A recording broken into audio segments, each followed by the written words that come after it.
at these town hall meetings, and as you saw outside, the number of people that came out was minimal, and probably some of them are trying to figure out why they're even here.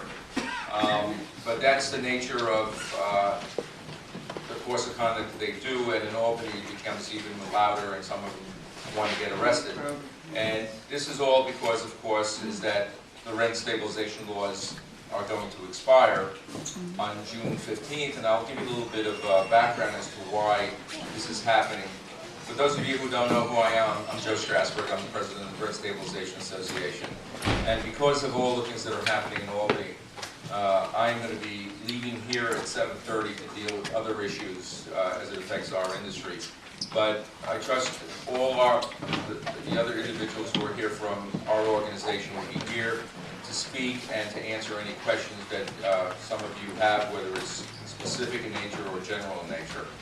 And I'm going to just, when I leave, I'm going to turn it over to Jack Foyne, who's our vice president. He's in the back. He can raise his hand. Who will take over. And we have our general counsel, Mr. Silkin, and our deputy counsel, Robin Bernstein, Leo Lara, who handles plenty of gas and oil, and marketing, and then we have our insurance people, and Jackie Mansoros, who's going to be the photographer, and she does weddings and bar mitzvahs. So let me just try to explain a little bit what has been happening, because I know that many of you have been following the wars in Albany via the newspapers. Back in January, when Andrew Cuomo made his so-called State of the State speech, Shelley Silver, who was the Speaker of the Assembly, said that he will not pass the budget or not pass certain aspects of the things that the governor wants without linking it to rent regulation. And for those of you who may not know what he's trying to do, he's basically trying to eviscerate all the changes that occurred under Governor Pataki in 1997.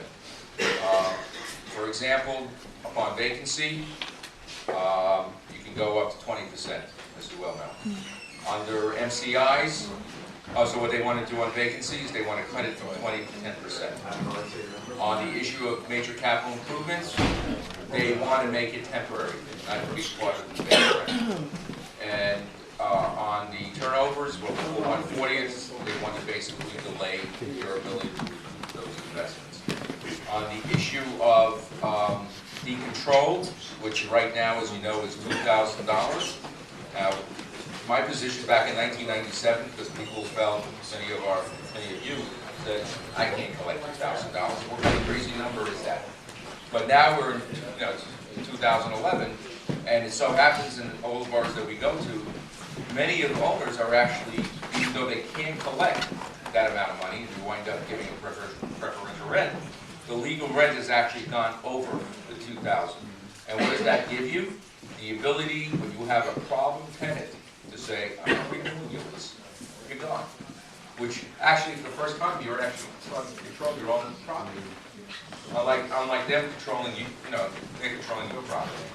So what happened is that when Shelley Silver said, I am now linking anything you want, like rent the tax cap, which is important for legislators outside the city of New York, and we're going to link it to rent regulation, when he publicly did that, the governor smacked him down.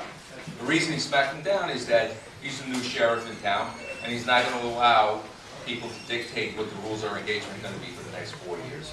So what Shelley Silver did is basically do the same thing very quietly and privately.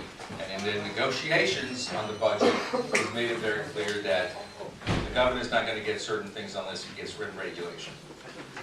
A week ago, to everybody's surprise, the governor basically for the first time had a shift in position. I am now willing to entertain rent regulation as part of the budget. That caught us completely off by surprise. And so what we did, and unfortunately I'm going to be very blunt and honest here, is that the organizations that represent you, which is really Rent Stabilization Association, and our sister organization called Real Estate Board of New York, Usually we walk in lockstep and speak with one voice.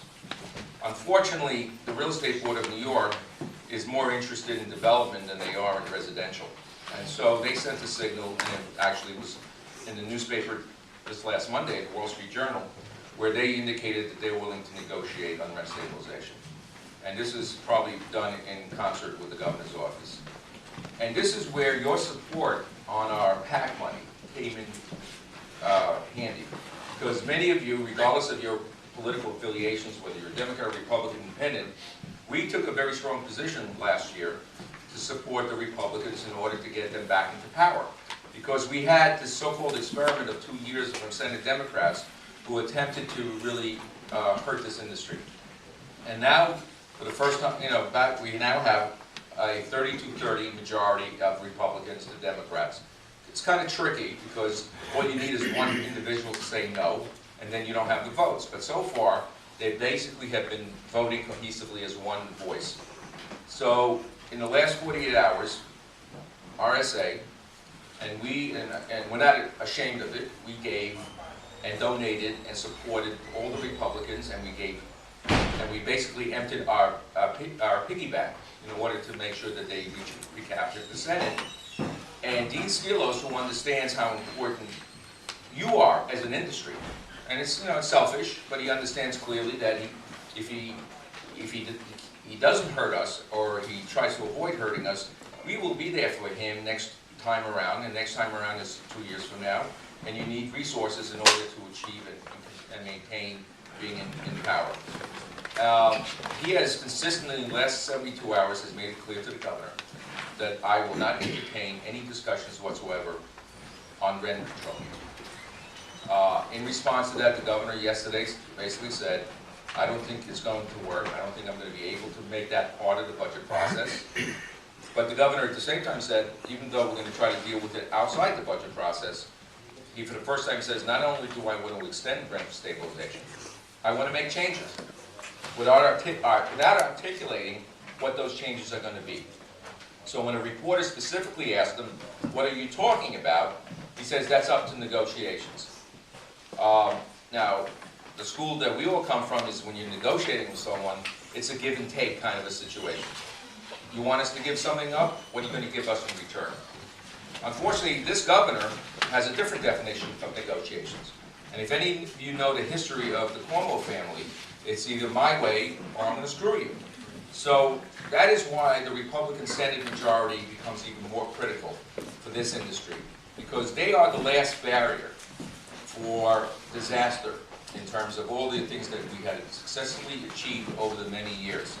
And so if in fact rent stabilization as an issue is outside the budget process, I'm going to tell you now that for the next 90 days, because the law expires on June 15th, what you saw out there is really going to be a small thing because it's going to grow.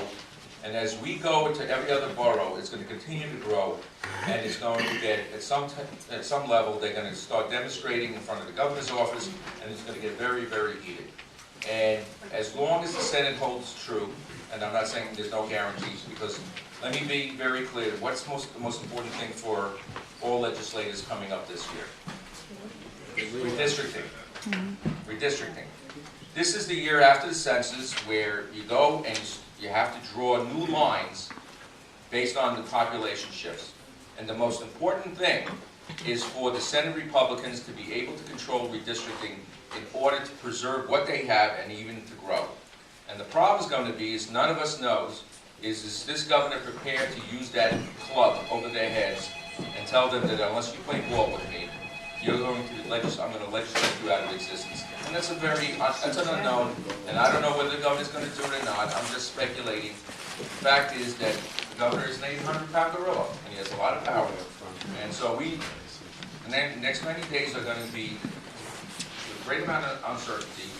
And for me, I would have preferred, and it would be nice if we were able to do an extender of the existing status quo for a long time, and that's going to be the fight. We were trying to get enhancements